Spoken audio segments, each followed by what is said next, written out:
there will be events. Now, this is an unusual exhibit. If you've been here for 15 minutes, you probably figured that out. You can go to a piece of artwork and buy it now as you would in an auction, or you can place a bid in one of the 4 areas where the artwork is listed throughout the main gallery. The books are pretty easy. They've got a picture of each artwork on them. We've already sold a number of small and, I'm not sure about large, but we've sold some of the work already, I'm happy to say.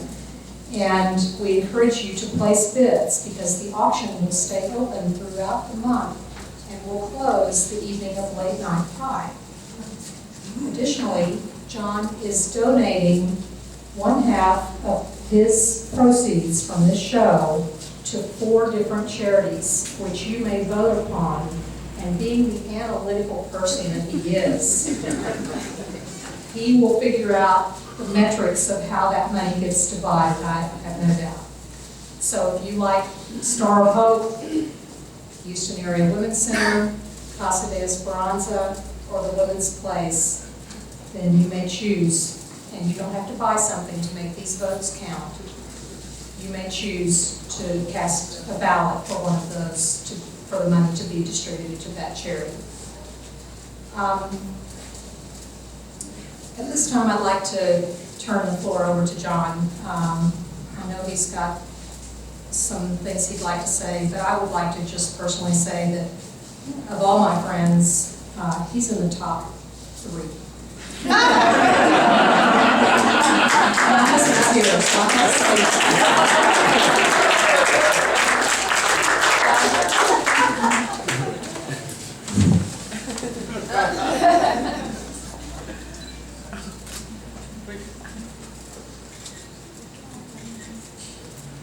Oh, God. It's been 3 years.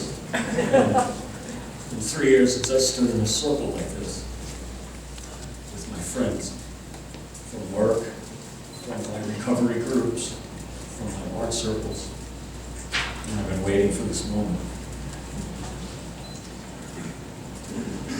3 years of work here for you to look at. So, thank you for being here. It fills my heart. Thank you very much. I did have a plan of something I wanted to talk about. I wanted to talk about success as an artist, and I wanted to talk about money. And I wanted to talk about why there's an auction, and why there are charities, and why there's a box that says affirmations and condemnations. So I'm not sure what this is going to look like. I'm going to call it a process, a money process, success process. Those of you who are in recovery circles, you probably know what that means. So I don't know what it's really going to look like, so maybe you'll get something out of it. Otherwise, no, just enjoy the ride. So one of the things Liz mentioned was that we met 30 years ago when I did the outdoor festival for West County. And it was at that festival that I transitioned from being the amateur painter to the professional painter. And the professional being the guy who sells his work. And the measure of success of a professional artist is the degree to which the work is sold. Now, I come from a background where I have a very strong money issue, where my self-worth is tied up in the money that I have. So I found myself judging myself as an artist commensurate with what my sales were, with how much money I made from my sales.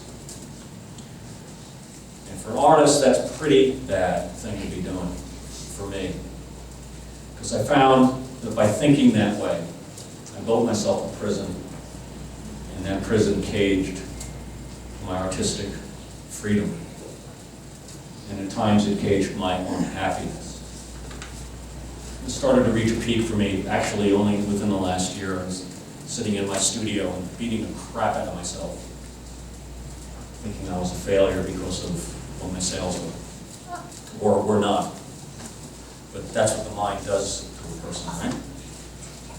So that's why I'm doing this process, so this is why this is for me, right? So there are a lot of artists in here tonight, and you all know probably what this story is like, about what sales are like, what that means to you, going to the show, how many red dots are there, how many pieces were sold, what are the prices, obsess, obsess, obsess, obsess. I don't want to deal with that anymore. So I started to think to myself, what can I do to break from out of that mindset? And I started to think, well, you know, there's one thing I do every year that really symbolizes that mindset. One thing I do every year that makes me think about profitability, about profit and loss, income and expenses.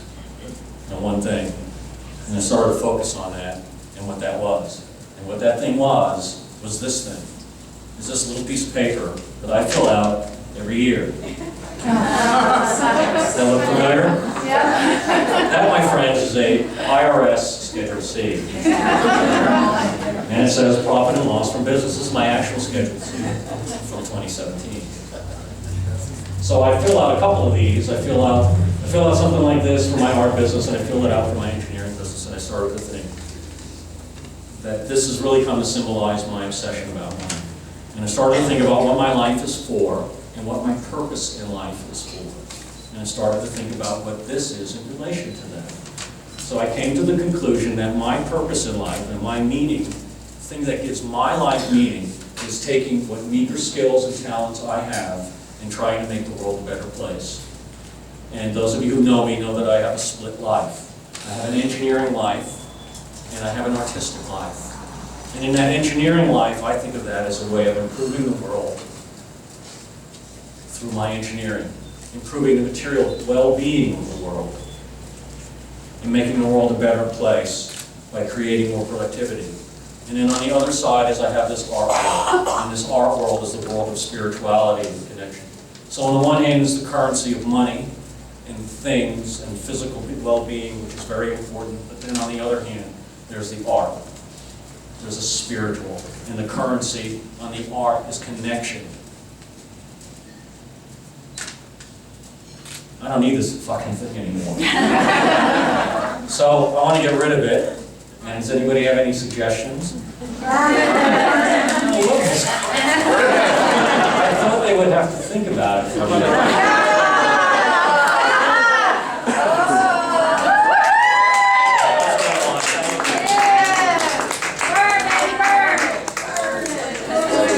Schedule C. We do this without setting any oil payments up.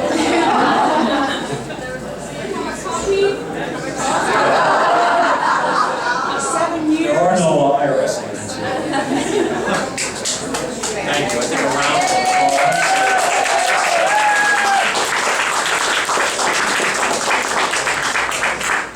Now, normally in a process like this, when one gives up some behavior or destroys something, something must replace it. Some other positive behavior must replace it. So I've given up this profit and loss thought and thinking of my art as a business. And what I want to take now is a different image of what success is like. And I look out into this crowd, and this is success to me because all my friends, colleagues from the art world are here. And I have the approval of all these people. I have their friendship and their support. And I'm a member of an art community, a very vibrant art community in this town. And it's a real gratitude that I feel to be part of that amazing community. There's a huge amount of beautiful art in this town, and to count myself as one of you is an incredible privilege. But there's one more thing that I want to take out of that, and that's this other little piece of paper. I'm going to create for myself a different kind of balance sheet, and I've already started. I'm calling this, it doesn't have any formal heading on it, but I'm calling this the Schedule S. And this is a profit and loss of spirituality. And I wouldn't even dare call it a loss, but a balance sheet of spirituality. I started to list all the major connections that I've made in my life as a result of my art. And I've got some pretty deep things in here, people who connected with my work on a very deep level. And this is the kind of balance sheet that I want to maintain.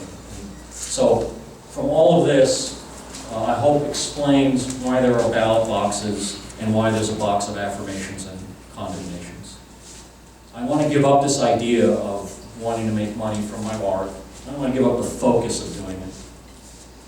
So I'm auctioning everything off. I don't want money to get in the way of somebody connecting with the work. And to even distinguish that or separate it even further, I want to give away half the money to some charity. So I'm not obsessed about it. And I want to fill out my balance sheet. And so I want you to fill out an affirmation or a condemnation, or whatever you're drawn to, and put it in that box. So that's where I am with this, and I will now say a few words about the show. Thank you. So I called the show The Male Gaze because my work had been judged as being part of that mindset. And if you don't know what the male gaze is, in a very short, brief discussion, I will just say that the male gaze is a theory that says that men really should not paint women nude because it is an exercise of male power over women, because it is objectifying of those women, and that it is done for male pleasure. So I will just say to that, to look around this room and draw your own conclusions. I choose to paint the figure because the figure is the most expressive art form there is. There's nothing that can compare to looking into the eye of an image of another person and connecting with that person. To connect to me, the artist, through the image, through the model, through the paint. It is the most expressive art form to me that there is. It is also the most difficult. It is the most difficult art to do. And I choose to paint women because of their beauty. I choose to paint women because of what they symbolize to me, which is fertility, nurturing, loving, mothering, support, all these wonderful positive things. And I choose to paint women because I know that part of me is in each one of these figures. That I relate to these women on a very deep level. And I like painting men, and men have their place, but there's a part of me that's afraid of men. There's a part of me that is frightened by the strength, and the physicality, and the potential violence of men. So there's part of me that shies away from doing that. And that's the honest truth. So this show is made up entirely of women. And there is one male painting. And that male painting is about another side of the male gaze, which is about body shape. And those feelings are in all of these paintings, those feelings of courage. And I like having these two heroes behind me. Those feelings of courage and isolation, strength, struggle, isolation, loneliness, fear, it's all here.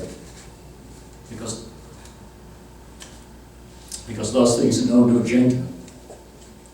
They are universals. And these are just symbols of those universals. I want you to connect with this work. On my little balance sheet here, the ones that really mean the most to me, the ones that have the most weight, are the ones that are connected on the deepest level. Paintings that have meant so much to somebody. And when I want to touch that level, I know I have to go deep. And the deeper I go, the deeper that connection and the more weight that it has. And that's why I do what I do, at the level that I do. And there's one more thought about my art and why I paint, in addition to that, what I do. Because for me, when I make that connection, when I paint from that deepest part of myself, the metaphor for me is like reaching out my hand into darkness, through the fear, through the pain, through the isolation, and even through the abuse, to reach out and hold someone's hand. Thank you.